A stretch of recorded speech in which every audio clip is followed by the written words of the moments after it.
Bonjour, aujourd'hui j'ai le grand bonheur d'accueillir une femme de cœur, profondément humaine, dont la plume et la parole touchent l'âme avec sensibilité et justesse. Elle est une figure bien connue au Québec dans le domaine du développement personnel et de la psychologie positive. Auteure prolifique, conférencière et animatrice, elle a bâti sa carrière autour de messages centrales. Le bonheur se construit même à travers les épreuves.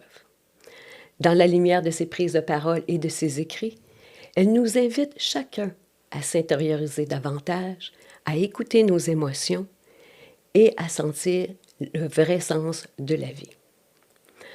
Aujourd'hui, vous allez constater comme moi que cette femme, sa présence apaise, inspire, et c'est une femme douce et authentique. C'est un immense privilège et gratitude que je l'accueille aujourd'hui, dans un moment et un échange vrai, profond et porteur de sens. J'accueille avec grand bonheur Christine Michaud. À travers les croyances, l'éveil et la quête de sens, 1000 chemins sont possibles. Ils se dévoilent sans filtre sur leur monde intérieur. Dans l'univers d'André Chantal, voici Célébrité et spiritualité. Salut, merci. Hey, là, c'est trop. Là. Je me dis, mon Dieu, c'est beaucoup de choses, de pression. C'est toute la vérité. J'ai fait un... Ouf, il a fait beaucoup. Tuer beaucoup, puis dire de faire l'effet entonnoir, faire un résumé. Merci, merci. Merci. Mais merci de ta belle présence, puis merci, puis bienvenue dans Oui, notre univers. Je suis ravie, c'est ça, j'aime ça, d'être dans ton studio, c'est merveilleux. Puis de te connaître, parce qu'on a eu quelques échanges jusqu'à maintenant, puis je te disais, c'est drôle comment des fois on sent que c'est facile avec une personne en particulier, puis on dit, bon, on doit avoir des atomes crochus, ou je sais pas, mais c'est le fun. Quand ça arrive, c'est le fun. Exactement, puis tu sais, d'accueillir, puis de l'impression de dire... J'invite un membre de ma famille. C'est vraiment comme ça que je te sentais. Puis comme je te disais tantôt, j'ai l'impression que c'est comme Noël. Ça fait comme la petite fille qui développe ses cadeaux. Alors voilà, le beau cadeau qu'on offre aux gens aujourd'hui. Merci. Ma chère Christine, derrière la femme publique, qui es-tu dans ta plus grande vérité intérieure aujourd'hui?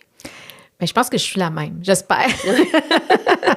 Ah oui, c'est super important pour moi. Ça a toujours été très important, l'authenticité, la vérité.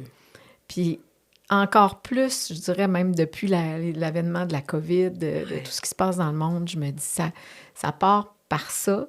Fait que c'est important pour moi que qui je suis dans la vie de tous les jours, bien, que les gens, ce soit ça qu'ils voient.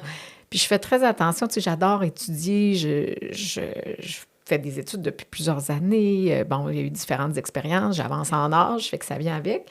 Mais en même temps, j'ai l'impression que je suis toujours quand même une débutante. Tu sais, je suis toujours une espèce d'étudiante de la vie et j'ai certainement pas toutes les réponses. Et je trouve que en vieillissant encore plus, là, j'ai envie de cheminer avec les gens. Pas de me positionner comme une enseignante ou... Non, parce que je pense qu'on peut retransmettre, il peut y avoir un échange, etc., mais j'ai envie qu'on marche ensemble, ce chemin-là. Puis je pense que pour faire ça, il faut qu'on soit tous dans notre vérité. Mon Dieu, que ça qu'on dit, ça vaut bien. Quelle belle introduction. Puis c'est vrai, tu sais, de pouvoir s'accompagner ou d'accompagner les autres main dans la main, tu sais, pour... C'est une belle mission de vie. Oui. Dis-moi, ma chère, est-ce qu'il y a un moment charnière dans ta vie où tu as senti un réel basculement intérieur? Bien, il y en a eu plusieurs. Puis il y en a eu autant dans... C'est fou parce qu'il y en a eu autant dans l'extatique, là, le positif, tout ça, que le dramatique, les épreuves. Puis il y en a eu, je pense, des petits, des grands. Il y en a eu en série. C'est fou, là. Moi, des moments de basculement. J'ai l'impression que ma vie bascule à tout moment, finalement. Join the club. Non, c'est ça. Mais j'adore ça. Puis c'est drôle comment... Je sais qu'il y a beaucoup de gens qui ont peur du changement dans la vie. Puis j'ai déjà été comme ça. Là. Premièrement, j'ai une grande peureuse, moi, à l'intérieur de moi. Quand j'étais petite, ma mère ne voulait pas que je descende les escaliers toute seule à 5 ans. Là. Puis aller en ski, puis il y a plein d'affaires que, mon Dieu, que ça me faisait peur. Donc, il reste un peu de ça. Mais en même temps, j'ai appris, je pense, à danser avec le changement, la vie, puis à y prendre goût, parce que des fois, il m'arrive des trucs, je fais, OK, bon, c'est intéressant, qu'est-ce qui se cache en dessous de ça? Fait que dans des moments de bascule, là, je pense, une bascule qui a été très grande, puis nécessaire dans ma vie, c'est une dépression que j'ai faite à l'âge de 28 ans. Ah oui. Qui a commencé par un burn-out parce que c'était vraiment lié à mon travail. Je n'aimais pas ce que je faisais. J'avais trop de pression. C'était pas en lien avec, je pense, qui j'étais vraiment. Mais je me forçais parce que j'étais en mode performance. Je voulais prouver ma valeur. J'avais envie de... Je sais pas, je voulais devenir quelqu'un, là, puis avoir du succès. Puis j'étais beaucoup là-dedans. Là. Vraiment, tous les trucs de l'ego, un peu plus superficiels. Le regard porté sur toi. Oui, beaucoup. Et donc, ça m'a mené à l'épuisement total. Et puis tellement que c'est que ça a perduré, je m'en suis pas occupée. Fait qu'à un moment donné, je me suis retrouvée en dépression majeure. Puis ça m'a pris 2 ans pour me remettre de ça. Mais en même temps, je l'ai souvent dit, c'est probablement un des plus beaux cadeaux que la vie pouvait m'offrir parce que ça m'a obligée à aller en thérapie, à me demander qui j'étais, puis qu'est-ce que j'étais venue faire ici. Les 2 grandes questions que je trimballe aujourd'hui, que je répète à tout le monde, c'est qui suis-je? Pourquoi suis-je ici? Puis on y répond rarement. C'est pas parce qu'on se les pose une journée que les réponses arrivent. Ouais. ça prend une vie. Ou, tu sais, des fois, on va avoir des bribes de réponses ici et là. Puis à un moment donné, oups, l'image, comme un casse-tête. Moi, je vois ça comme ça. Les morceaux de casse-tête se mettent ensemble pour qu'à un moment donné, on voit la belle image que ça crée. Donc, ça, pour moi, ça a été vraiment marquant, majeur. C'est ce qui m'a permis de commencer à faire ce que j'aimais, je pense, qu'est-ce qui était lié à ce que je devais faire en cette vie. Mais, tu sais, après, il y a eu toutes sortes... il y a eu d'autres moments difficiles, mais il y a eu des très beaux moments, des fois, où... j'appelle ça des fulgurances. Il y a des moments où c'est fulgurant. Tu peux être en train d'observer le coucher de soleil ou de vivre un moment de joie avec des amis, puis il y a une idée qui arrive, il y a quelque chose, puis ça fait, oui, un effet de bascule, parce que là, à ce moment-là, tu te dis... Ah, mais j'ai envie de ça. Oui, ça me parle, ça résonne. Oui, c'est comme récemment, j'ai dit, ben là, c'est la musique là, qui m'attire beaucoup. Puis pourtant, c'est aussi un retour aux sources parce que je viens d'une famille de musiciens du côté de mon père, des musiciens classiques, musiciennes là, surtout, ma grand-mère, mes tantes. Puis là, ben, c'est comme ça, là, ça vient tellement me remplir, me nourrir. Fait que là, je me suis investie là, dans plein de trucs plus musicaux. Mais tout ça est parti d'un petit moment de fulgurance. En fait, je peux même te le dire, c'est dans un film qui s'appelle Ténor. Puis à un moment donné, c'est une prof d'opéra. Elle parle à un étudiant. Elle est allée chercher un jeune qui n'était pas... c'était pas prévu, lui, qu'il devienne un chanteur d'opéra un jour. Vient d'une famille qui n'était pas très en moyens, d'un milieu défavorisé, bon, à tous les niveaux. Puis un jour, il vient livrer de la nourriture parce qu'il travaille dans un truc de sushi. Là. Okay. Puis il se fait un peu narguer par un autre étudiant parce que lui, il est habillé assez simplement, là, comme un gars qui livre. Bon, je sais pas, peu importe. Là, et à l'école d'opéra, ben, les jeunes sont bien habillés, un peu de snobisme, je pense, là-dedans et tout. Puis il y en a un qui veut un peu le narguer, puis en chantant, et le jeune homme lui répond en chantant. Et là, la prof entend ça, puis elle dit, mais voyons donc, c'est quoi ce talent-là? C'est un diamant brut. Oui, là. vraiment. Fait qu'elle lui offre de lui enseigner en privé. Puis il arrive un moment où il est avec elle, puis il lui dit, mais comment ça se fait que vous êtes devenu professeur d'opéra ou que vous avez tant aimé ce milieu-là? Puis elle lui raconte son enfance à elle, en partie, là, qui était vraiment pas facile parce que elle n'avait pas d'amour de ses parents, ni de son père, ni de sa mère. Puis elle dit, un jour, je me suis retrouvée à l'opéra. Puis j'ai compris c'était quoi l'amour, parce que je l'ai ressenti. L'amour des musiciens envers leur instrument, envers les gens qui écoutaient. L'amour du public envers ce qu'il y a. Tout cet amour-là, tout d'un coup, je me suis mis à baigner là-dedans. J'ai trouvé ça tellement beau. Et c'est là, moi, que ça m'a fait « Ah oui, mais c'est ça que ça fait, la musique. » Exactement. Fait que j'ai envie de plus de ça dans ma vie. Fait que, ça a été un moment de bascule, mais qui n'était pas dans quelque chose de difficile, loin de là. Puis qui nourrit quelque chose aussi. Puis as-tu l'impression que tu aimerais intégrer la musique par rapport justement aux conférences? Oui, tout à fait. Tout ça, hein? Oui. Rattacher le tout, là. Ça me semble que ce serait... comme on dit, une belle draperie, quelque chose. C'est bien dit. Oui, une belle dentelle à ficeler, ainsi de suite. Oui, parce que je pense que aussi, je trouve, avec le chemin qui a été fait, que ce soit les études ou les expériences, comme tu dis, l'écriture de livres, les conférences, la télé, bon, tout ça, bien, de plus en plus, je me rends compte que ce que j'ai envie de vivre avec les gens aussi, ce sont davantage des expériences qui viennent prouver. Puis ça, j'ai étudié en droit à la base. Des fois, je me dis, mon Dieu, que les morceaux se remettent ensemble.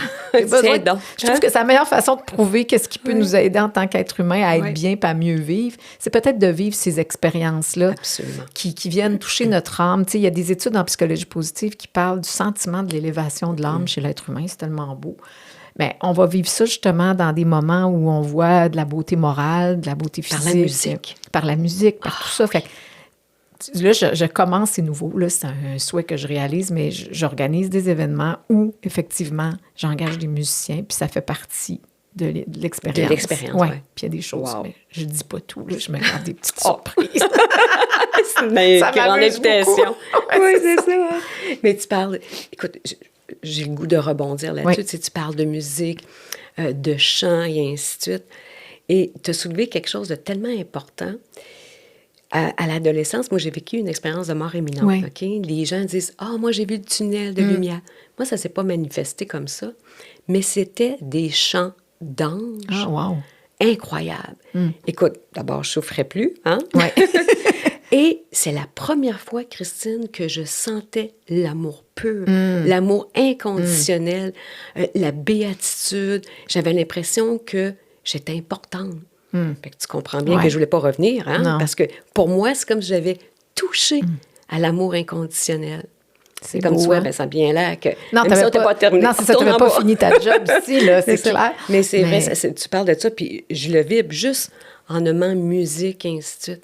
Ça ouvre tellement des horizons. Je trouve que ça dénoue des nœuds à l'intérieur des êtres. Ça permet une connexion.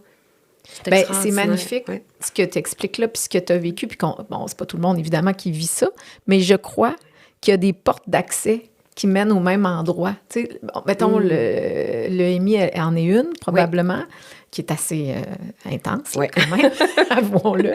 Mais il y a sûrement, tu sais, c'est ce que je recherche plus, moi, aujourd'hui, c'est les portes d'accès qui sont, bon, qui en est une, qui est la musique, qui peut être la poésie, qui peut être la nature, le lien entre les êtres humains, tu sais, ce genre de choses-là, ce qu'on appelle aussi en psychologie positive la résonance positive. Ce qu'on vit, toi et moi, d'ailleurs. Des fois, même, on va vivre ça avec un inconnu. Là, on marche sur la rue, on fait un sourire à quelqu'un, puis on se dit « Mais mon Dieu, que ça m'a fait du bien. Ouais. » Cette connexion-là qui n'a pas duré, la personne, je la reverrai probablement jamais, mais c'est une résonance positive. Mais on entre en résonance continuellement avec tellement de choses. Oui, de choses. Même les animaux. Oui, tout à fait. Hein, les animaux, cette connexion-là, le regard, puis c'est cet amour-là. Là. Oh my God! Hein? c'est captivant. Tu as parlé justement de pertes importantes, et ainsi de suite. Comment ces épreuves-là, Christine, t'ont redéfinie comme femme? On dirait que quand on vit des choses difficiles, je le vois un peu comme l'image de Michel-Ange qui disait qu'on avait tous une œuvre d'art à l'intérieur de nous, puis qu'il fallait... Comme un bloc de marbre. Oui, c'est ça, qu'on enlève le surplus pour laisser sortir l'œuvre. Émerger l'œuvre qui est à l'intérieur. Fait que je crois que c'est ça que ça fait, les épreuves aussi de la vie. Peut-être que ça enlève des couches, puis des fois, c'est encore plus difficile parce qu'on est comme à nu, à vif, on se sent dépourvu là-dedans, mais en même temps, j'ai l'impression que ça permet à ce qu'il y a de vraiment beau à l'intérieur d'émerger un peu plus, puis d'être davantage, ça apporte de la lumière finalement. Puis je crois tellement, c'est drôle parce que j'écrivais ça à un ami ce matin qui vit quelque chose de difficile, puis je disais, tu sais, derrière toute la souffrance, la tristesse, bien, il y a aussi tout l'équivalent contraire, tu sais, dans le beau. Puis je pense que ce qu'on a tendance à oublier, c'est que tout ça peut vivre en même temps. C'est pas parce que, par exemple, on vit une grande tristesse qu'il n'y aura pas des moments de joie à l'intérieur. Tu sais, la joie, la tristesse, ça cohabite. La souffrance, le bien-être, ça cohabite. Tout cohabite tout le temps. Fait que maintenant, ben comment je me promène à travers tout ça, puis qu'est-ce que je choisis. Puis je pense qu'il ne faut jamais non plus bloquer rien. Il faut laisser sortir ce qu'il y a à sortir. Mon Tal Ben-Shahar, avec qui j'ai étudié la psychologie positive, disait les émotions, là, c'est comme imaginer que c'est une espèce de bâton là, rempli d'émotions. Fait qu'à un bout, tu as la plus positive, à l'autre bout, tu as la plus négative. Puis ça se promène dans ça, là, dans ce circuit, si on peut dire. Bien, il dit, si tu bloques la colère, par exemple, ben tu bloques quelque chose de Aussi, très positif qui est probablement juste derrière. Donc, tu sais, ça se gère, là. Ça ne veut pas dire qu'il faut péter des crises de colère en se disant « Ah non, moi, je bloque plus rien. » C'est peut-être pas la bonne solution. Mais juste premièrement, d'en prendre conscience, puis après ça, d'apprendre à le gérer. Oui, déjà, exactement, c'est ça. Ouais. Justement, par rapport à ça, y a-t-il encore des zones fragiles en toi que tu apprends à apprivoiser présentement? Ah oui, ça c'est sûr. Je pense qu'il va en avoir tout le temps. C'est un travail. C'est une vie, Ben, hein, puis, certaines tu sais, autres. je trouve ça beau, moi, la fragilité. Justement, du fait que j'ai vécu une dépression, ben, je le sais que j'ai une fragilité qui est restée de ça. Tu reconnais plus vite les signes, Voilà. j'imagine. Donc, cette fragilité-là Ouais. est devenue une force, dans un sens. C'est beau, ça. J'ai souvent dit ça, tu sais, pensons à ça, là, des fois, on est fort de nos fragilités quand on y pense. Les Japonais ont un bel exemple de ça, un art de la résilience qui appelle le kintsugi ou kintsukuroi. Mon japonais n'est pas très à point, mais ils prennent une pièce de céramique puis, qui est cassée, puis ils vont recoller les morceaux avec un matériau noble, comme une poudre d'or, puis ils vont dire que la pièce est encore plus belle. Le fait qu'elle a été cassée, qu'elle a pu avoir ce supplément noble. Renaissance. Oui, puis non seulement elle est plus belle, mais elle est plus forte. Puis c'est pas une force, ce que j'aime là-dedans, c'est que c'est la même chose pour nous les humains, c'est pas de devenir plus fort avec notre ego. C'est au contraire, c'est de devenir plus fort parce qu'on se connaît mieux, parce qu'on est plus vrai. Puis être plus vrai, ben c'est sûr que ça fait plus fragile aussi, ça peut fragiliser, ça peut, tu sais, on est plus à fleur de peau, plus vulnérable. Mais moi, je trouve qu'il y a une grande force là-dedans pour vivre la vie. Tu sais, ça fait je pense, il me semble que le parcours est plus doux dans ce temps-là. Mais tu sais, puis actuellement, je te dirais, probablement la ménopause a exacerbé ça, mais c'est mon hypersensibilité. Ah oui? Ah, ça, des fois, c'est pas facile à gérer. Tu as commencé avant qu'on entre en onde. Tu m'as montré les Kleenex en me disant, moi, des fois, j'ai tendance à... Ouais, ben, moi aussi. Puis, tu sais, des fois, dans des moments où ça devrait pas arriver, là, ben, je sais pas, là, ça va... Il y a des choses qui me touchent, mais démesurément. Ah, ouais. Puis là, tu sais, je fais comme, mon Dieu, il faut que je gère ça, ça n'a pas de bon sens. Mais en même temps, je me dis, c'est beau il y a des là-dedans, pistes là-dedans. exactement. Il faut juste accueillir ça laisser, comme le reste. Là. Laisser, comme on dit, le flot des émotions passer. Oui, tout à fait. Écoute, tu as soulevé tantôt le point, tu as complété un certificat en psychologie positive avec le célèbre professeur Tal Ben-Shahar. Est-ce qu'il y a un enseignement de ce grand maître du bonheur qui a complètement transformé ta vision du bonheur, je te dirais même voir à déconstruire tes croyances que tu avais? Oui, c'est pas de lui comme tel, mais j'en ai un de lui que je veux parler après, mais de lui, dans le cours, en fait, il y a une étude qui transmettait, ça a été une fulgurance, là. Ça a été un moment de basculement parce que ça a changé ma vie. Mon travail de fin d'études a porté là-dessus. Ça a vraiment changé beaucoup de choses. C'est l'étude sur les facteurs influençant le niveau de bonheur chronique. Donc, ce qu'on nous dit, puis ce que les études ont dit, c'est que... Puis là, les chiffres sont tout ronds, tout beaux, là, ça varierait, mettons, quand tout le monde se fait analyser, mais ça ressemble à ça. C'est que ce qu'on nous dit, c'est que notre niveau de bonheur chronique, premièrement, c'est le niveau de bonheur qu'on entretient la plupart du temps, qui va fluctuer selon si on vit des choses très, très positives, bien, il va monter, c'est sûr. Puis si on vit un deuil, peu importe, quelque chose de difficile, bon, il va descendre.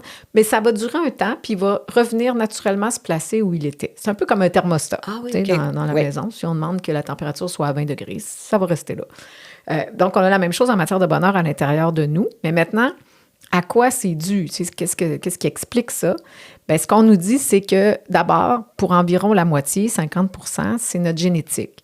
Donc là, on comprend que si on vient d'une famille de chialeux, de critiqueux, de négatifs, bien, ça fait partie de nous pour 50%. Mais on a le choix de voir le verre à moitié plein ou à moitié vide.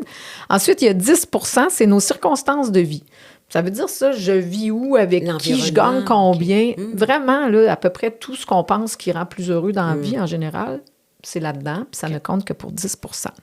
Alors, il reste 40%, et le dernier 40%, c'est lié à ce qu'on appelle nos activités volontaires. Qu'est-ce que je vais choisir de faire, même de penser, si on va plus loin, pour aller mieux, être heureux? Ça, c'est énorme. Ça veut dire que tout le monde, sans exception, peut changer sa vie s'il le décide, pour le mieux.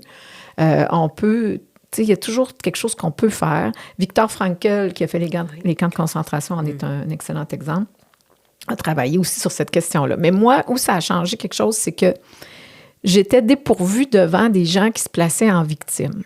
Ah oui? Je ne savais pas. Je savais pas comment.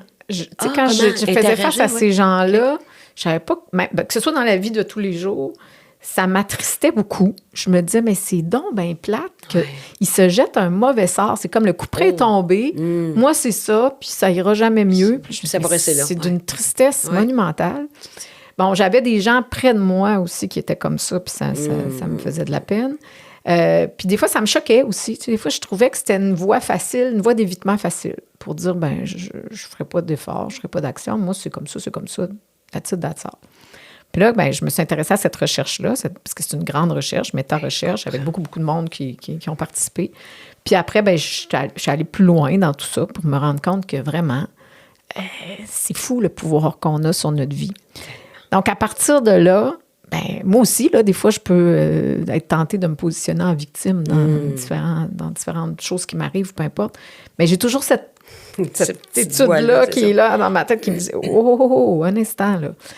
Puis même dans mon travail de fin d'études, qui est devenu un livre, là, qui s'intitule « Mon projet bonheur », que tu connais, mais c'était ça que j'avais envie de prouver, c'est que pendant 12 semaines, j'ai accompagné des gens, une première fois là, lors de ce travail-là, en leur proposant à chacune des 12 semaines une activité volontaire, une action qu'ils devaient prendre, qui était vraiment simple, facile, puis qu'ils devaient mesurer qu'est-ce que ça avait fait, que ça avait créé dans leur vie.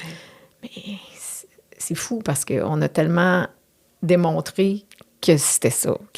Aussitôt que tu te mets en action, le moindrement, il y a des choses qui changent. C'est pas toujours la première action qui va faire toute la différence, mais ça va toujours nous mener quelque part, puis ça va toujours créer un effet qui, au long terme, est positif. C'est ce qu'on souhaite. Fait que ça a changé les choses. Puis Tal, en tant que tel, Tal Ben-Shahar, écoute, j'aime tellement cet homme-là. C'est tout un personnage. Puis c'est un bon professeur, là, son cœur est en avant, il est vraiment à bonne place. Puis le truc dont il nous parlait souvent, que j'aime, c'est il appelait ça des love boosters. Oh. Qu'est-ce qui booste l'amour dans la vie? Pas juste l'amour amoureux, l'amour dans tous les sens du terme. Puis moi, ça me plaît vraiment. Là, c'est des petites attentions, des petits trucs qui changent la vie pour le mieux qu'on offre aux autres. Que ce soit de cacher un petit mot d'amour dans la boîte à lunch de l'enfant, laisser une carte à ton chum dans sa poche de veston avant qu'il parte travailler, un petit message sur Facebook à quelqu'un que ça fait longtemps que tu n'as pas donné de nouvelles ou que tu n'as pas eu de nouvelles de... Vraiment, toutes ces micro-actions qui font juste transmettre de l'amour, un petit peu plus d'amour, puis qui font une grande différence. C'est que lui, il appelle ça des love boosters. Je trouve ça génial. Oui, on va en mettre partout. Oui, c'est ça. On va sortir ça vraiment de mode ici, love booster, mais c'est vraiment... Donc, à la lumière de ce que tu dis, pour toi, le bonheur, c'est vraiment un choix conscient. Oui. Oui, tout à fait. En lien avec cette étude-là, je ne peux pas dire autrement. Exactement. Tu ne peux pas comme dire, ouf, on déroute de l'autre côté. Mais, par contre, le bonheur est constitué de non-bonheur. Comme dirait, ça ne vient pas de moi, ça vient de Thich Nhat Hanh, qui est un grand maître zen avec qui j'ai fait des retraites par le passé. Il est décédé aujourd'hui. Et je trouvais ça intéressant de dire, il disait, on ne saurait pas c'est quoi le bonheur s'il n'y avait pas le non-bonheur. Il faut donc croire que ma route, ma vie heureuse là, que je cherche, que je veux mettre de l'avant, c'est sûr qu'elle va être constituée aussi d'obstacles puis de moments qui vont être plus difficiles et tout ça. Puis je devrais, à la limite, les honorer puis les aimer autant que les moments positifs parce qu'ils ne sont pas là pour rien. T'sais. Exactement. Ces blessures-là ou ces conditionnements-là, souvent, des fois, parfois, inconsciemment, on les porte, mais ça nous guide vers autre chose. Ou, ça nous amène justement à nous challenger, dire « Oh, OK, là, il y a quelque chose. » Là, ça bouge. Est-ce que tu crois que les humains, parce qu'on parle de bonheur, on parle de conscience, puis ça, sont réellement en train d'élever leur niveau de conscience, Christine? J'aimerais ça. Oui. Toi aussi? Je suis pas à ça. La réponse! Parce que ça dépend où mon regard se porte. Des fois, je suis découragée. Des fois, je vois des choses, puis je me dis, ouf, ça va pas bien. Puis d'autres fois, il y a des beaux éclairs, des lumières que c'est mon espérance, dans le fond, parce que j'espère que la lumière va gagner. l'amour et la lumière, que c'est sûr que ça peut vraiment avoir un impact, faire une grande différence. Mais, puis tu sais, encore une fois, c'est notre choix à chacun. Exact. Mais je me dis, quand même, vaut mieux y croire. Vaut mieux y croire que ça peut gagner. Je préfère faire ce pari-là, puis à la limite, même si ça n'arrivait pas, mais au moins, ça va avoir été positif pendant un bout. Pendant le chemin. C'est ça. Si tu pars avec ce fondement-là, ben, ça va aider. C'est ça. Mais c'est sûr que des fois, on dit qu'actuellement, on a l'impression que le monde ne va pas bien, mais je pense qu'on aurait fait l'entrevue il y a 10 ans, on aurait dit la même affaire. Oui, c'est ça. Tout le temps. Avec des circonstances. C'est ça. Fait que maintenant, peut-être si on est, comme on dit, le battement d'aile du papillon qui peut tout changer, là, ben, peut-être que ça doit nous ramener à nous puis à se demander comment moi je peux contribuer là-dedans. Est-ce que l'amour et la lumière gagnent? Puis, dans le micro, dans le petit micro, dans à travers le macro, c'est ça. Oui, puis se rappeler qu'il n'y a pas de petits gestes, de petites intentions. Ça ne ferait pas de sens de dire je ne ferai pas ça parce que ça va donner quoi. On va trouver ça banal, mais dans le fond, jamais. Non, c'est ça. C'est petite graine qu'on sème tout le temps. Écoute, comme on est à célébrité, spiritualité, j'ai une question pour toi. C'est quoi la différence ou ta définition entre la spiritualité et la religion? Bien, la spiritualité, pour moi, c'est primordial. Je veux dire, ça fait partie de la vie. Nous sommes des êtres spirituels à la base, c'est ce que je crois. Mais pour moi, c'est une vie intérieure. Les religions, j'ai de la difficulté avec ça, parce que je trouve que ça divise plus que d'autres choses. Donc, j'ai l'impression que c'est la dernière chose qu'il faut juger, en fait. C'est sur ça qu'il faut avoir le plus de respect les uns envers les autres. C'est nos croyances spirituelles. Absolument. Puis moi, je me dis, si ça me fait du bien, c'est tout ce qui compte. Puis je vais te raconter une histoire tu vois, un autre moment qui a changé ma vie, qui me revient en ce moment. Ça fait longtemps, là, j'étais chroniqueuse à Salut Bonjour Week-end, j'étais chroniqueuse littéraire. Puis j'étais allée faire un petit exercice, une expérience dans une école secondaire avec des jeunes à propos de la lecture. Et je leur avais apporté des livres, puis je leur demandais, tout le monde devait choisir un livre, chaque élève, puis je revenais, mettons, je sais plus, je pensais 1 mois ou 2 mois plus tard, pour qu'on en reparle de ce qu'ils avaient lu. Et là, 2 mois plus tard, quand je suis revenue, chacun avait un petit moment pour présenter sa lecture. Puis il y a une jeune fille, elle avait choisi, j'avais toutes sortes de livres, là. J'avais même des bandes dessinées, des romans, toutes sortes de choses. Puis j'avais Conversation avec Dieu pour les adolescents. Puis il y a une jeune fille qui a pris ça. Quand elle est arrivée devant la classe pour présenter, bien, premièrement, il y en a qui se sont mis à rire, à ricaner, tu sais. Et elle m'a tellement impressionnée, cette jeune fille-là, parce que elle a fait sa présentation, puis après, les autres avaient le droit de poser des questions. Fait qu'il y a un garçon qui a dit un peu en riant d'elle, tu sais, mais franchement, tu penses toujours bien pas que c'est Dieu qui parle pour vrai, là. Et elle a répondu, sincèrement, je m'en fous. Parce qu'elle dit, ce qui est écrit là-dedans, ça me fait tellement de bien. Oh, wow! Fait que c'est juste ça, c'est con. Et je me suis dit, mais wow! Quelle belle leçon de vie! Oui! Fait que, tu sais, peu importe en quoi on croit, comment on l'appelle, mais si on se sent soutenu, s'il y a quelque chose, si on croit qu'il y a quelque chose de plus grand que nous qui nous accompagne, moi, juste ça, là. Oui.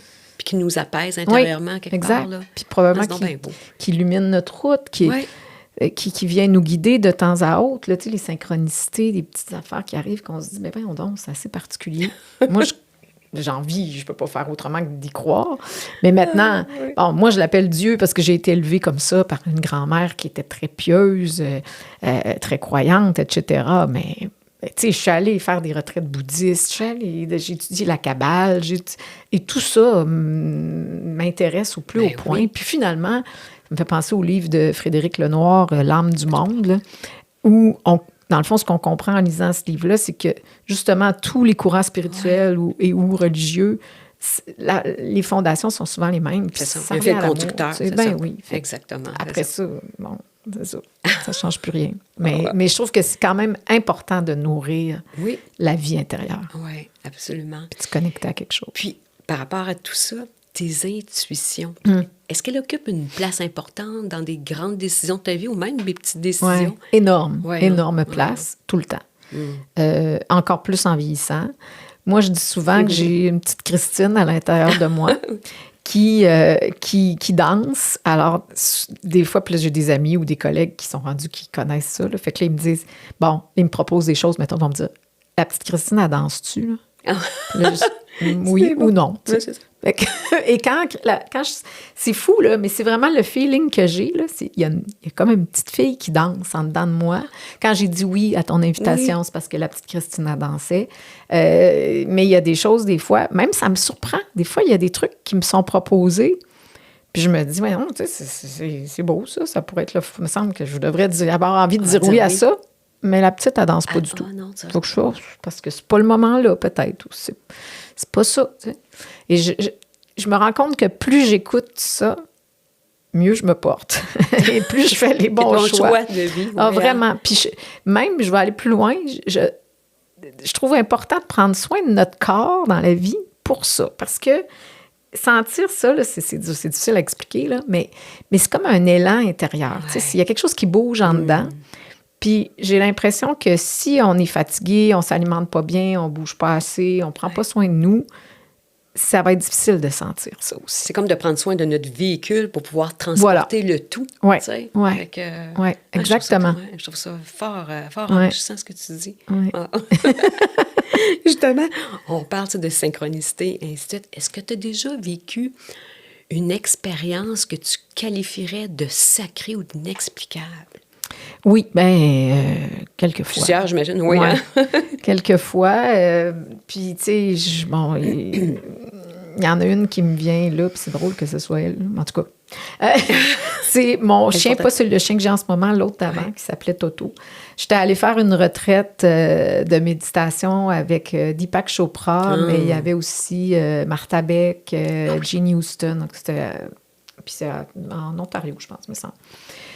Et à un moment donné, on méditait beaucoup là, à chaque jour, là, plusieurs heures. Puis à un moment donné, on avait eu aussi un cours avec Jeannie Houston sur la mythologie, où elle avait utilisé l'exemple du magicien d'Oz pour nous démontrer toute la symbolique là, dans les histoires. Comme le magicien d'Oz, c'est formidable parce que Dorothée qui part au pays d'Oz, les trois personnages là, qui est dans ça, le lion, le bonhomme de fer, etc. Son petit chien qui s'appelle Toto, qui est son guide spirituel dans le fond. D'où vient le prénom de jaune. Toto.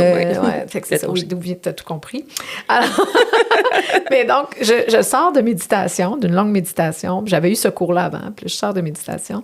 Mais juste avant, comme de revenir, tu sais, quand tu as l'impression que tu es comme entre deux, j'ai une vision. Puis, bon, j'ai eu des fois des trucs comme ça dans ma vie, là, mais des fois des choses pas si importantes que ça. Mais là, je vois vraiment le chien dans mon esprit. Je vois un gros chien. Puis c'est tellement clair que je suis avec une amie là-bas, fait que je lui dis, tu sais, après, là, je dis, hey, viens, il faut que je te raconte quelque chose. Je dis, j'ai eu une vision, mais mon Dieu, je compte ça, un chien.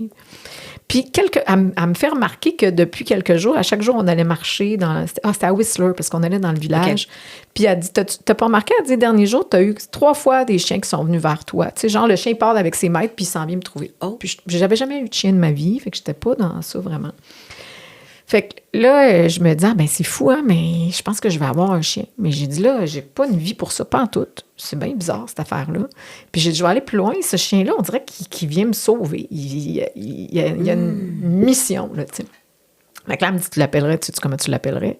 Je dis, Toto. J'ai pas le choix, tu sais, comme dans Magicien d'Oz. Mais bref, je reviens de cette semaine de méditation où j'avais tout coupé, là, tu sais, Facebook, mon téléphone, tout était coupé, là. Et je reviens, je reconnecte tout ça. Et sur ma page Facebook, à l'époque, les gens pouvaient publier sur ma page. Maintenant, c'est plus possible. Là, je gère. Là, je suis devenue Germaine. C'est bien. On garde le contrôle. C'est ça. Il y a plus de monde, fait que c'est mieux comme ça. Mais bref, une dame avait mis un chien, parce que c'est un chien qui avait été trouvé dans une rue à Beauport. Puis moi, j'habitais à Lac-Beauport. J'habite encore là aujourd'hui. Et elle faisait pas la différence. La dame, elle venait de Montréal. Fait que Beauport, Lac-Beauport, tu sais, ça sonne pas mal pareil. Fait qu'elle met sa photo. Puis elle me dit, regarde, Christine, le beau chien qui a été trouvé dans une rue, peut-être c'est j'ai pensé que c'était dans ta ville, je sais que tu aimes les animaux, en tout cas, si tu le vois passer. Elle, c'était tout simplement ça. Mais moi, je vois la photo, puis je fais, mais mon Dieu, c'est le chien de ma vision. Ça n'a pas de bon sens. Mon Dieu, ça donne. Fait que j'écris à cette femme-là, aux gens, en fait, qui l'ont trouvé, puis qui avaient mis l'annonce, puis le matin même, il est allé le porter à la SPA. Je m'en vais à la SPA, mais là, c'était pas si évident. Il y a des règles à respecter. Ben oui. Ils ne pouvaient pas me le présenter. J'avais l'air d'une vraie folle. Là, je suis même allée jusqu'à parler au... Je connaissais le président du CA à l'époque. Je l'ai appelé.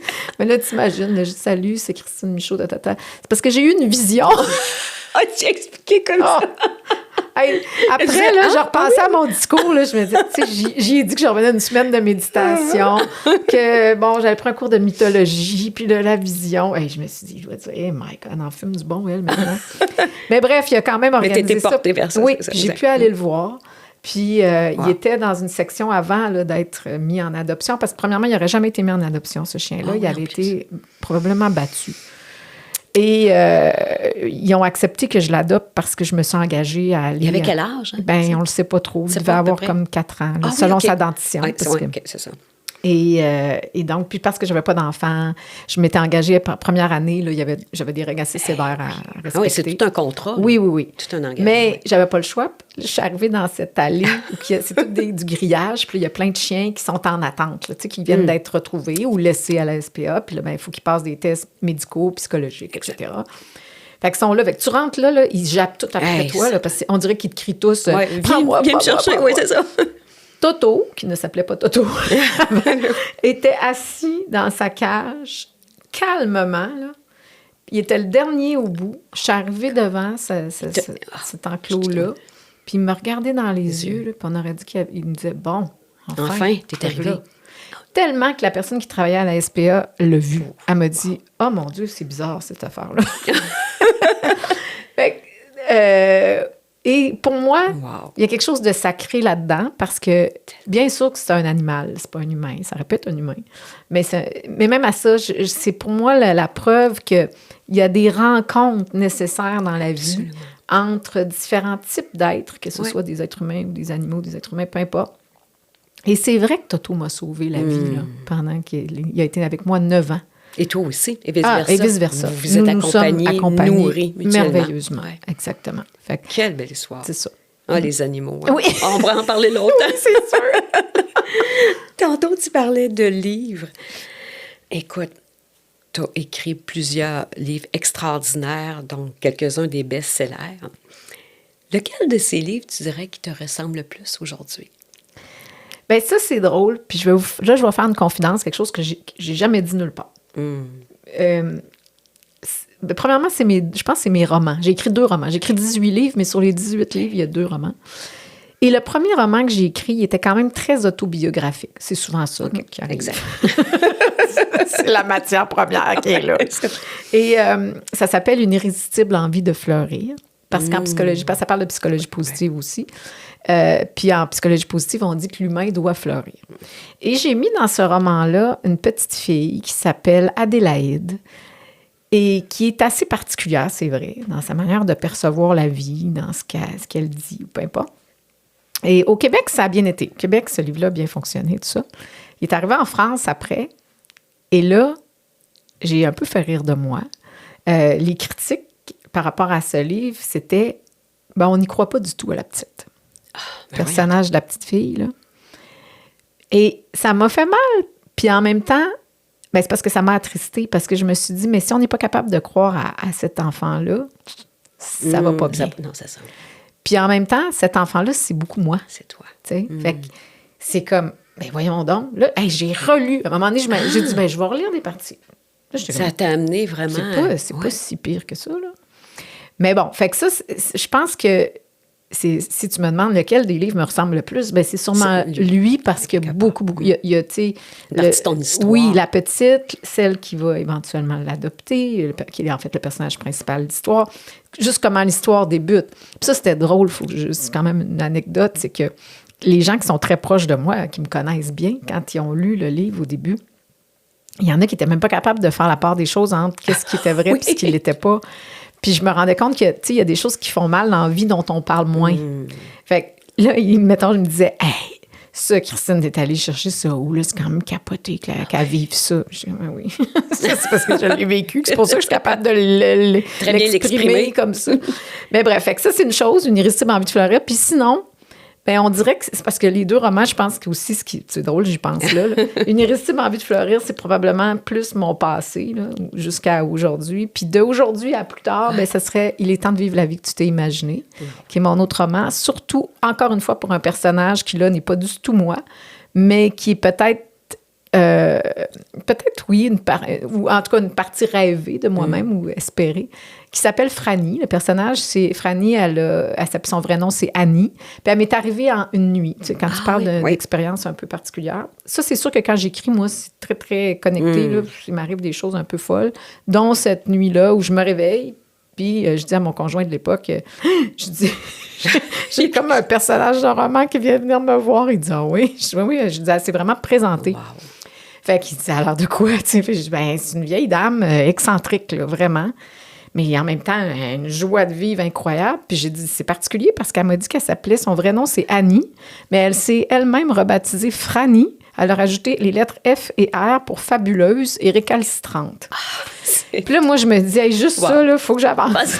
Faut que j'aille voir c'est qui. Faut que je me lève.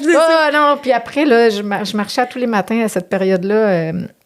Je vivais en Floride là, une bonne partie de l'année. Puis je partais marcher, puis là, j'avais l'impression que j'étais quasiment en discussion avec elle, puis que l'histoire se déployait. Puis après ça, tu étais capable de transcender ça, déposer les mots.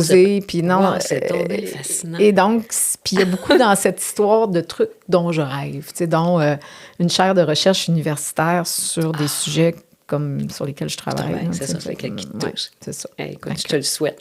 C'est comme si tu avais déjà tracé. Ben, tu sais, quand j'étais chroniqueuse littéraire, je me suis rendu compte qu'il y a beaucoup de gens qui écrivaient des choses puis que ça arrivait après. Je me disais, bon, ben, coudonc. Comment? Vraiment là-dessus, on va voir ce que ça donne.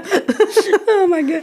Est-ce qu'il y a un message que tu n'as pas encore osé écrire, mais qui semble émerger en toi?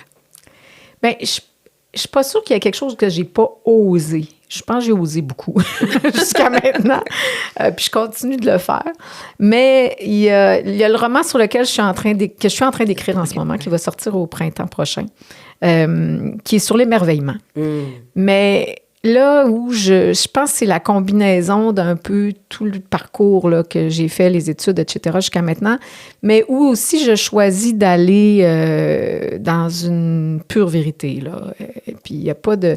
Tu sais, j'ai longtemps été, moi, une fille qui voulait plaire, ou surtout ne pas déplaire, puis respecter les règles. Puis je me dis, je suis donc bien fatigante avec ça, les règles. Écoute, récemment, je des moules, puis tu sais... Oui, bien, tu sais, c'est ça qui est demandé. Oui, mais des fois, tu peux faire un petit peu à côté, c'est pas grave. Là.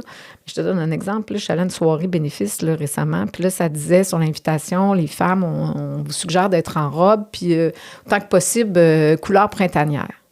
Hey, si tu savais comment je me suis stressée pendant je sais pas combien de temps pour trouver une robe printanière, c'est finalement ma voisine qui me l'a prêtée, sa robe, pour arriver à la soirée, puis presque éclater de rire parce qu'il y a pas grand monde qui était en robe printanière. Là. Fait que là, je me suis dit, Christine Michaud, tu te mets trop de pression à vouloir respecter les règles. Là, je pense que ça va faire partie de ma thérapie, là, de dire de temps en temps, non, regarde, moi, j'ai envie de faire ça comme ça, je vais le faire comme ça. Ah oui, exactement, c'est ça. Ouais. Fait que ça va aller aussi dans le roman. Oui, c'est ça. 3e, 4e chapitre.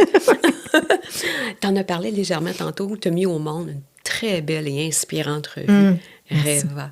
Vita Beta, ouais, pardon, qui veut dire la vie heureuse. Ouais. C'est ça, exactement.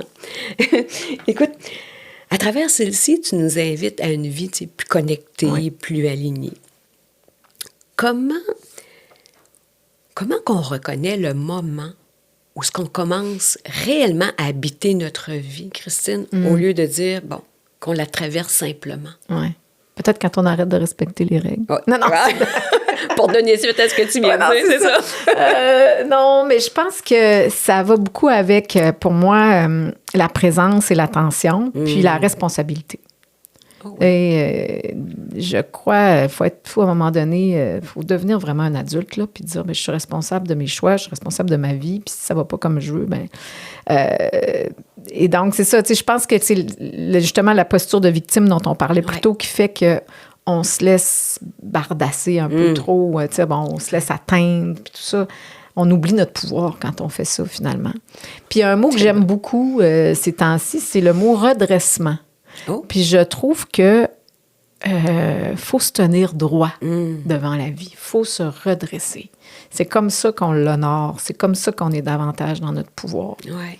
Fait que Puis qu'on est bien aligné aussi. Oui, c'est ça. Tu sais, Exact. vraiment Exact. ça. Sur son axe, là, mais il faut être droit. Oui. Tu as soulevé le sujet tantôt de l'amour, puis c'est tellement important. Ouais. Comment ton regard sur l'amour a-t-il évolué à travers les années? Là, tu me parles de l'amour amoureux? Oui. ou- ouais. Ah, oui, Non, l'amour en général. En général, oui. C'est drôle. Il y a eu un moment, je me souviens même plus d'où ça m'est venu, mais où j'ai pris conscience que il y avait une différence entre ce que j'appelle l'amour humain et l'amour divin. Oui, je me souviens, c'est parce que je trouvais ça triste de voir des gens qui souvent vont dire moi, j'ai pas assez reçu d'amour, ou j'ai pas d'amour, ou j'ai pas. Puis je me dis, mais c'est tannant, ça, cette idée de toujours être en quête de l'amour. C'est comme si en fait, on part d'un manque, puis on essaie de le combler, c'est la pire affaire. On va juste comme voir plus de manque, je pense. Et ce que j'ai eu envie de faire à ce moment-là, c'est de devenir plus consciente du fait que si je suis ici sur cette terre, je suis en vie, c'est parce que je suis aimée. Ça n'a rien à voir avec l'amour à l'horizontale, c'est un mauvais jeu de mots, là, mais je veux dire, c'est de l'amour à la verticale. Un n'empêche pas l'autre. Absolument, ça, je veux dire. C'est que ça se croise. C'est ça. Mais tu sais, quand on parlait de spiritualité, justement, de quelque chose de plus grand qui nous englobe, si on y pense, là, qu'on soit en vie, c'est assez un miracle incroyable en partant. Ouais. Ça prend de l'amour, me semble, pour ça. Fait que moi, je me dis, puis si on regarde la nature, l'herbe qui pousse, les fleurs, peu importe, coucher de soleil, les animaux, il y a tellement d'amour là-dedans, partout.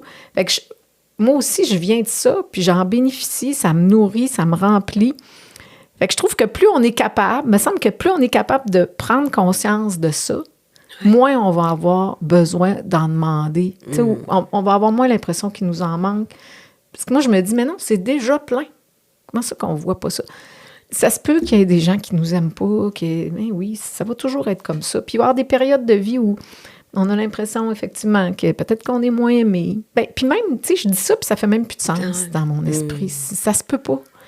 Je regarde, je connais des gens là, qui ont eu peu dans la vie, puis qui se sentaient aimés pareil, ou j'ai entre autres des moines que j'ai rencontrés qui m'ont beaucoup inspirée. Donc, je pense que c'est plus laisser porter ça. Là. J'ai pas la réponse toute faite, puis je me semble que je l'exprime pas super bien. Il faut que je travaille là-dessus éventuellement.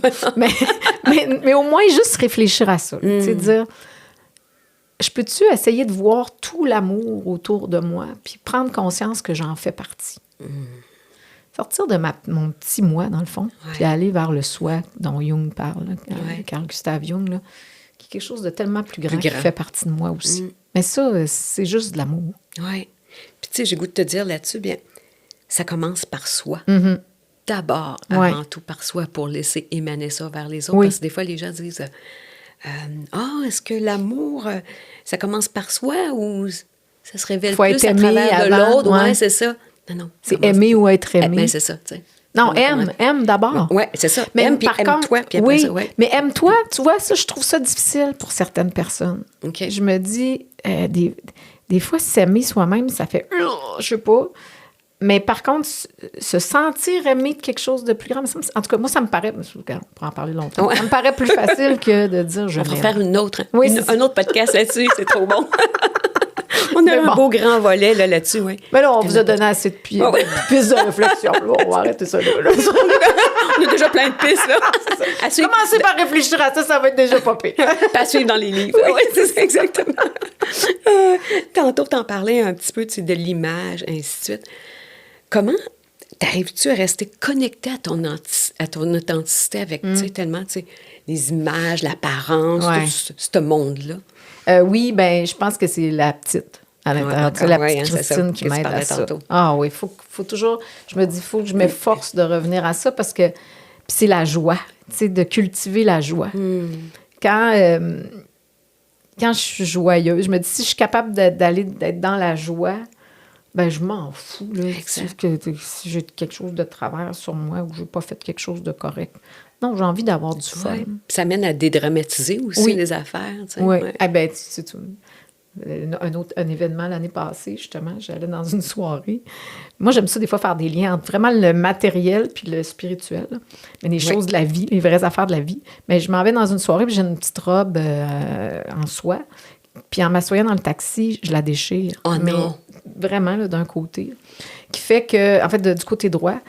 Puis là, je suis pas près de chez moi. J'ai pas d'autres robes possibles. Tu sais, bon, finalement, puis la personne à qui je suis dit, mais maintenant, qu'est-ce qu'on fait? J'ai pas de problème. Regarde, j'ai dit, je vais me tenir d'une certaine façon que ça paraisse comme ça.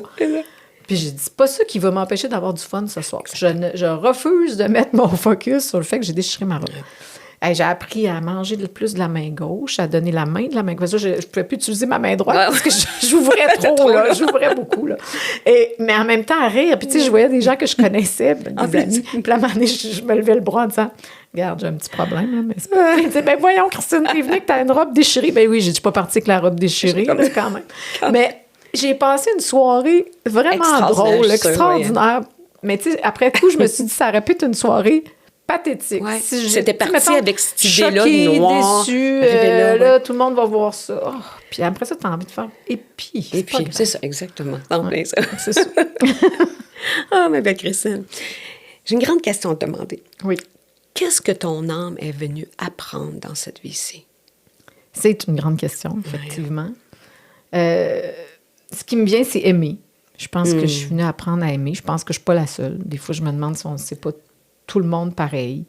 Tu sais, quand on parle du concept de la mission de vie, ben, moi, je l'ai longtemps cherché, ma mission, là, après mon droit, puis je travaillais dans la publicité jusqu'à la dépression, finalement. Puis j'avais même une de mes cousines à un moment donné qui disait « Hey, t'es fatigante avec ta mission, là, tu sais, va trouver une job comme tout le monde, puis arrête de chercher ta mission. » Mais, puis je l'adore, là. C'est parfait, j'avais besoin d'entendre ça aussi. Mais bref, il m'est arrivé, ça fait pas si longtemps, une espèce de flash de conscience, de me dire, dans le fond, on est là qu'on cherche notre mission, mais tu sais, je regardais quelqu'un qui aidait une autre personne, une personne âgée à traverser la rue. Puis je me suis dit à ce moment-là, regarde, cette personne-là là, est en train d'accomplir sa mission en ce moment.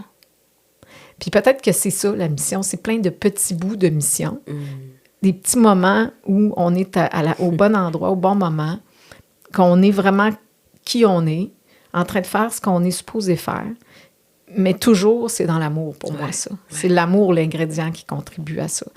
Fait que c'est dans ce sens-là que je dis, je pense que c'est ça que mon âme est venue apprendre. C'est juste à aimer.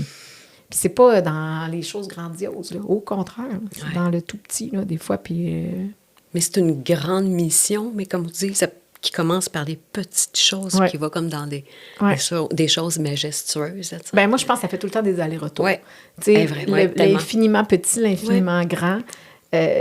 Comme on nous dit en psychologie positive par rapport quand on est en train de vivre un moment qu'on appelle de sublime, là, de grande beauté. Mais souvent, on va être en train de regarder ça, on va trouver ça grandiose, puis on va se sentir tout petit, tellement c'est grand. Ça amène de l'humilité, ce qui est parfait. Mais il y a aussi dans cette petitesse énormément de grandeur. C'est quand tu es capable de revenir à la plus petite portion de toi-même, puis cette humilité-là, mais c'est là qu'est ton plus grandiose, tu sais, finalement. Fait que c'est pour ça que ça fait souvent... Tu sais, puis c'est des fois des petites affaires qui vont produire des grands résultats, puis inversement. Fait que... Wow! Si tu pouvais murmurer quelque chose à la femme que tu étais il y a 10 ans, qu'est-ce que tu lui dirais? Il y a 10 ans, j'étudiais en psychologie positive aux États-Unis. En anglais, alors que je n'étais pas bilingue. Ça a été quand même toute une sortie de zone. Fait que je pense que je lui dirais « fais confiance ». De toute façon, ça a pas mal toujours été ça. Là. Ça, peut-être une autre chose que j'ai à apprendre, c'est de faire confiance, des fois un peu plus. Avant tout, à toi, vis-à-vis de toi? À la vie. À la vie? Oh, OK. J'ai des amis qui disent « la vie n'est pas mêlée ». Je trouve ça beau, cette expression-là. Oui, c'est bien. La vie n'est pas mêlée. Tu sais, des fois, tu as l'impression que, il me semble que je m'en vais pas à bonne place. C'est bizarre, ça. Oui, mais la vie n'est pas mêlée, là. Attends, tu vas voir. Fais confiance. Oui. Reste dans ta guidance. Puis, souvent, c'est ça, tu sais, des fois, on pense qu'on est seul. Oui. Puis, à quelque part, non. On est tellement bien accompagnés. Oui. Puis, dans l'invisible, il y a une force qui est incroyable. Bien sûr. Bien sûr. je termine toujours avec mes 2 belles questions fétiches. La première, si je te donnais une baguette magique aujourd'hui, quel vœu tu aimerais exaucer, mais un souhait vraiment pour toi, Christine? Wow. Je pense que je sois en adéquation avec ce que je porte, qui je suis. Je suis en train de mettre en œuvre des choses en ce moment qui sont différentes là, de ce que j'ai fait par le passé. Puis, tu sais, j'aimerais ça, moi, me sentir alignée par rapport à ça, là, ce que je fais, ce que je suis. Puis aussi que la perception de l'extérieur suive. Parce que des fois, moi, j'ai souvent eu des connotations. Tu sais, on m'a appelée Madame Bonheur. Je suis déjà fait une entrevue à la radio, que la première question de l'animateur, c'était « Bon, moi, j'avais hâte de vous demander comment c'est de se lever à chaque matin heureuse. » Et j'ai répondu « J'en ai aucune idée. Parce que je suis pas comme ça. » Je suis heureuse, oui, en général, mais tu sais, j'ai des grands moments de malheur aussi, comme tout le monde, de doute, de toutes sortes d'affaires. Fait que, tu sais, genre d'étiquette, le développement personnel, tu sais, des fois, je me dis, je suis un peu dans le développement personnel, mais des fois, pas tant aussi. C'est autre chose, tu sais, mes formations sont pas nécessairement en lien avec ça. Je suis pas coach, je suis pas psy, je suis pas thérapeute, fait mais je sais que c'est pas facile parce qu'on n'a pas le contrôle sur ce que les autres pensent. Puis des fois, c'est pas tant les gens. Moi, j'ai toujours l'impression que j'ai tellement de gratitude pour le public parce que j'ai été portée par la population, que ce soit à la télé, dans mes livres, avec mes livres, dans tout ce que je fais. Tu sais, j'ai jamais... moi, le petit train va loin, là, ça serait plus mon expression. Parce que j'ai jamais eu vraiment quelqu'un qui est arrivé puis, tu sais, qui m'aurait offert sur un plateau, là, tu sais, puis tout d'un coup, c'est comme... J'ai déjà fait des blagues, là, vous allez dire, c'est pas un, puis ce que je vais dire là, mais c'est pas grave, là, je vais vous le dire pareil. Mais tu sais, moi, j'ai aidé beaucoup d'auteurs, surtout des Français, à venir se faire connaître au Québec. Puis quand j'avais la chronique littéraire. Puis j'ai cet élan-là. Moi, quand je vis quelque chose, un produit, une entreprise, je me dis, faut en parler. J'en parle sur les médias sociaux, puis je trouve ça important. Mais des fois, je disais, bon, ça me prend... Il y a des fois où je sortais un livre, je disais, bon, ça me prendrait une Christine Michaud, là. Pour en parler. Fait que c'est une blague, là, évidemment. Mais c'est très bon. Oui, c'est pour dire, hein? Si on est... Mettons qu'on est honnête, là... c'est bien imagé. Oui, mais ça, c'est peut-être un message, pas juste pour moi là, que je lance, c'est pour tout le monde. C'est de dire, quand on voit quelque chose, on vit quelque chose qu'on aime, on reçoit un service qu'on a aimé, ça prend pas beaucoup de temps. Là. Love Boosters. Je vais aller en parler. Oui. Voilà. Alors, bon, fait que c'est ça, longue réponse à la baguette magique. Puis sinon, la baguette magique, là, je l'utiliserais tellement tout le temps. Je l'aurais utilisée juste ce matin avec un ami là, qui vivait quelque chose de difficile. C'est drôle que tu me poses cette question-là parce que c'est exactement ce que je lui ai écrit. Ah oui. J'aimerais ça avoir une baguette magique ce matin pour toi. On lui souhaite. Hein? Ouais. Et comme dernière question, mais tu lui as touché quand même. Si ton âme prenait le micro, quel message aimerait-elle livrer aux gens qui nous écoutent? Ben là, ça doit être teinté de ce que je suis en train d'écrire, mais c'est « Émerveillez-vous ». Oui. Puis quand je dis « Émerveillez-vous », ben c'est parce que pour s'émerveiller, il faut être présent.